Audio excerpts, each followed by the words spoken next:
வணக்கம் நேர்களே.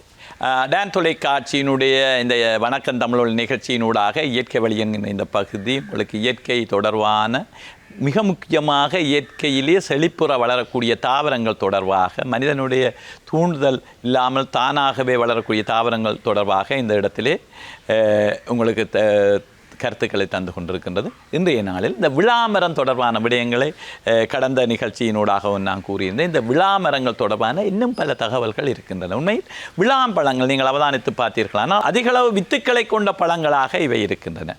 இந்த வித்துக்கள் பரம்பல் அடைவதன் ஊடாகத்தான் இந்த விழாமரங்கள் விழாம்பழங்கள் விழாக்கன்றுகள் தோன்றுகின்றன.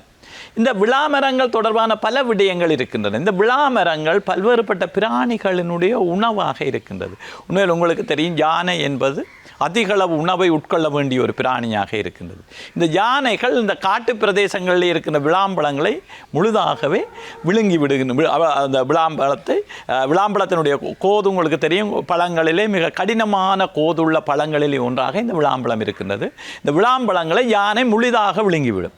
விழுங்கியதன் பின்னர் அதனுடைய அதாவது அந்த முகல் பகுதியிலே இருக்கின்ற மென்மையான பகுதியினோடாக அது மென்மையினோடாத பகுதி சமிபாடடைந்து அது ஒரு ஓட்டையாக விழுந்து அதுக்குள்ளே இருக்கின்ற சதைகள் சமிபாடடைந்து விடும். அதன் பின் யானையினுடைய இலத்தியிலே விழாக்கோதுகள் மட்டும் முழுமையான பழங்களாக காணப்படுவதை காணலாம்.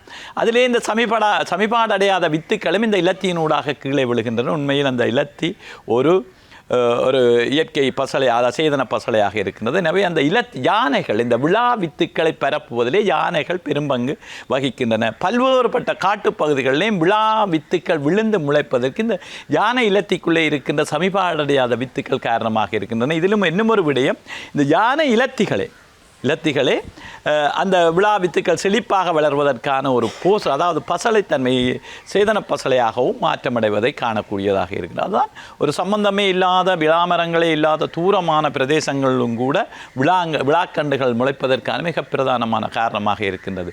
ஏனைய பிராணிகளால் அந்த விழா கோதுகளை உடைத்து அதுக்குள்ளே இருக்கிற சதைகளை உண்பது மிக கடினமாக இருக்கும். எனவே யானைகள் உண்கின்ற அந்த விளாம்பழங்கள் முழுதாக விழுங்குகின்ற விளாம்பழங்கள் சமிபாடடைந்து கூடுதலாக இந்த அதாவது சமிபாடடைந்த பகுதிகள் போக அந்த கோதுக்குள்ளே வித்துக்கள் அப்படியே இருக்கும். அந்த வித்துக்கள் முளைத்து அங்கே சமிபாடடையாத வித்துக்கள் முளைத்து விளாங்கன்றுகள் தோன்றுவதற்கு காரணமாக இருக்கின்றது. அடுத்தது இந்த எறும்புகளிலே இந்த கடினமான கோது பகுதிகளை துளையிட்டு கீழே விழுகின்ற பழங்களை கடினமான பகுதிகளை சில வகையான எறும்புகளும் சில வகையான வண்டுகளும் துளையிட்டு உள்ளே சென்று அவற்றை உண்ணுகின்றன.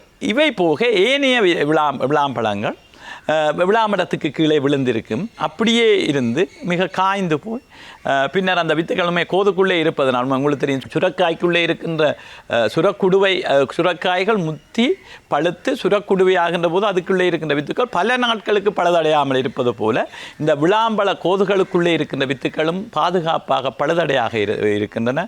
இதன் பின்னர் அவை மழை பெய்கின்ற போது, அதாவது அவற்றினுடைய பாரம் குறைகின்றது, அவை லேசான தன்மை அடைகின்றன. அதன் பின்னர் மழை பெய்கின்ற போது அவை மிதந்து தண்ணியிலே சென்று பல இடங்களில் விழுகின்ற போது அந்த கோதுகள் உக்கி போகின்ற போது விளாங்கன்றுகள் முளைக்கின்றன. இவ்வாறு ஒரு சில பிராணிகளுக்கு மட்டுமே இது உணவாக இருக்கின்றது. எந்த விதமான நோய் தாக்கங்களும் குறைவு. இப்பொழுது அண்மை காலங்களில் அவதானிக்கக்கூடியதாக இருக்கின்றது ஒரு வகை வண்டுகள் விழாக்காய்களை மரங்களிலே வைத்து துளையிட்டு அதுக்குள்ளே சென்று அதனுடைய உட்பகுதிகளை சதைப்பகுதிகளை உண்கின்றதாக இருக்கின்றது. இந்த விழாம்பழங்கள் மிக முக்கியமான ஒரு மருத்துவ குணம் மிக்க பழங்கள். இந்த காய்களாக விழாக்காய்களை உண்கின்ற போது இந்த கூடுதலாக இந்த அதாவது வயிற்றோட்ட நோய் தன்மைகள் அல்ல வயிற்றுளவு போன்றவை ஏற்படுகின்ற போது இந்த விளாங்காய்களையும் பயன்படுத்தின. அதைவிட சில வகையான இறைச்சிகள் சமிபாடடையாத உணவுகளை உண்கின்ற போது இந்த விழாக்காய்களை போட்டு சமைக்கின்ற பழக்கமும் எங்கள் முன்னோர்கள் மத்தியிலே இருக்கின்றது. அதே போல இந்த விளாமரத்தினுடைய பட்டைகள் அதை சமிபாடடையாத உணவுகள் கூடுதலாக பல்வேறுபட்ட இறைச்சிகள் கடினமான உணவுகளுக்குள்ளே பட்டைகளை போட்டு சமைக்கின்ற பழக்கம் எங்களுடைய முன்னோர்கள் மத்தியில் இருக்கின்ற. இவ்வாறு பல்வேறுபட்ட அருமையானதும் சிறப்பானதுமான தன்மைகளை கொண்டவையாக இந்த விழாமரங்கள் காணப்படுகின்றன. நன்றி, வணக்கம்.